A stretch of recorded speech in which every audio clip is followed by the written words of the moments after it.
Hey, what's up guys, Tomcat here, and today I'm bringing you a little gameplay first look at the game Mad Riders. This is available on the Xbox Live Arcade now, and it's actually a very fun game to play, and if you notice, right off the bat, obviously it's an off-road racing game, ATVs, quads, rangers, that kind of stuff. And I haven't played one of these games in a long time, and I remember playing a lot of them a long time ago when I was young, and it seemed...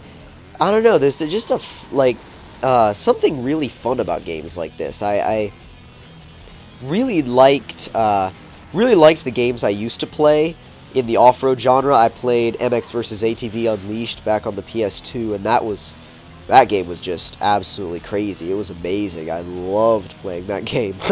Played it for hours. Went through almost every career mode option for like every vehicle. But with that out of the way, I'd like to...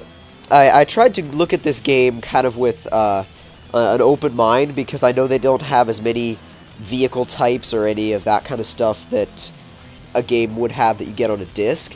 But then again, you got to remember that this is a downloadable game, completely downloadable, Xbox Live Arcade, and there's only so much you can pack into an Xbox Live Arcade game. I mean, you could pack a whole game. You could pack it a giant game, but it would cost 1,600 Microsoft points and take forever to download, and, you know, not many people are interested in that. So, the deal behind this game is that it's really heavily focused on boost and earning boost, and therefore once you earn boost, obviously you can use the boost, as you can see me doing right now.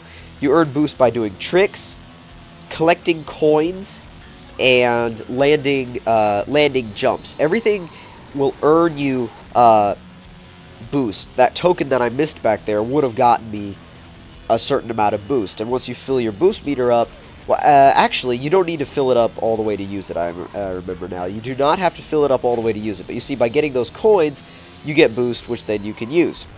Not that different from most arcade racing games.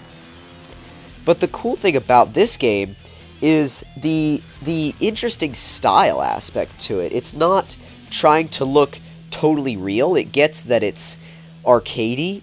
And so once it gets that it's arcadey, then it stops taking itself so seriously and uses these very cool graphics. The graphic style is very much like Borderlands.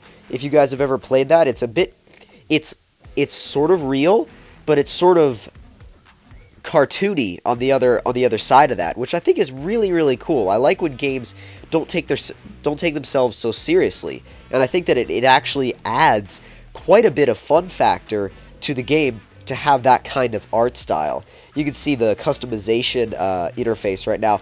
Nice streamlined interface. I actually liked it quite a lot. You can see just changing the colors with the hue and the saturation with the two control sticks. Very easy to do, very easy to customize these ATVs, and they look good. The ATVs actually look quite good. This game actually reminded me a lot of Pure, and I don't know if you guys have played Pure, but it came out a few years ago, I believe. Yeah, it came out a few years ago. ATV racing game by Disney and Red Rock Studios, I believe, I believe it's called Red Rock Studios. Correct me if I'm wrong in the comments below. But that game was really fun, and because it was all centered around extreme air and I can't remember if it used boost or not. I think it did, but it was totally centered around big air and jumps. And this game is almost the same, but the controls I find are a little bit more streamlined. There's a bit more of a sense of speed, and the sense of speed is something that you really need in a game like this. You really need to have a focus on speed, because without that sense of speed, you don't really feel like you're in the game. And this game, you feel like you've got to be focusing at every single moment, because if you take your eye off the screen for even a second, you're not even going to be able to land the next jump, or you're going to miss the next curve, or you're going to crash. It's that fast-paced, and I like games like that. I know some people don't. I know some people like games that are a little more casual, but I like games like this that are always trying to make you focus as much as possible. But the cool thing is that you're trying to focus, but it's not a simulation. And they've done a really good job of bridging that gap between arcade and simulation in where it's got crazy tricks, crazy air, boost, off-road ATV drifting, and that kind of thing. But it still keeps your focus. You don't get bored of it. It keeps your focus really, really well, and I like that. I like that a lot. Now, the online component is interesting as well. You've got 3 different multiplayer modes with up to 12 players. Now, that is a cool thing in itself, that you get up to 12 players online. Not many Xbox Live Arcade games can do that. Not many at all, especially in the racing genre. You usually see arcade racing games limited to about 8 people per race. That's the usual amount. 10 if you're lucky, and then 12 on the rare occasion. This is one of those rare occasions where you get 12 people in a lobby, and it's a great game. It really is a great game. Fun to play. Definitely worth the download just to check out the trial.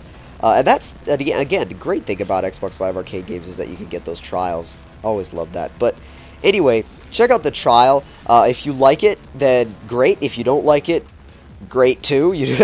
It's, it doesn't matter. But I highly suggest giving this game a try if you have any, really any interest at all in off-road arcade racing games. It's very cool. It almost has an SSX feel to it, in fact, if you guys are familiar with SSX and have played it before. This game feels like SSX on ATVs, and I know that might be a kind of weird comparison, but it really does. So if you guys enjoyed this little look at Mad Riders, don't forget to click that like button. Tell me in the comments below what you thought of it, and if this is the first video that you've seen on my channel, don't forget to click that subscribe button for more videos.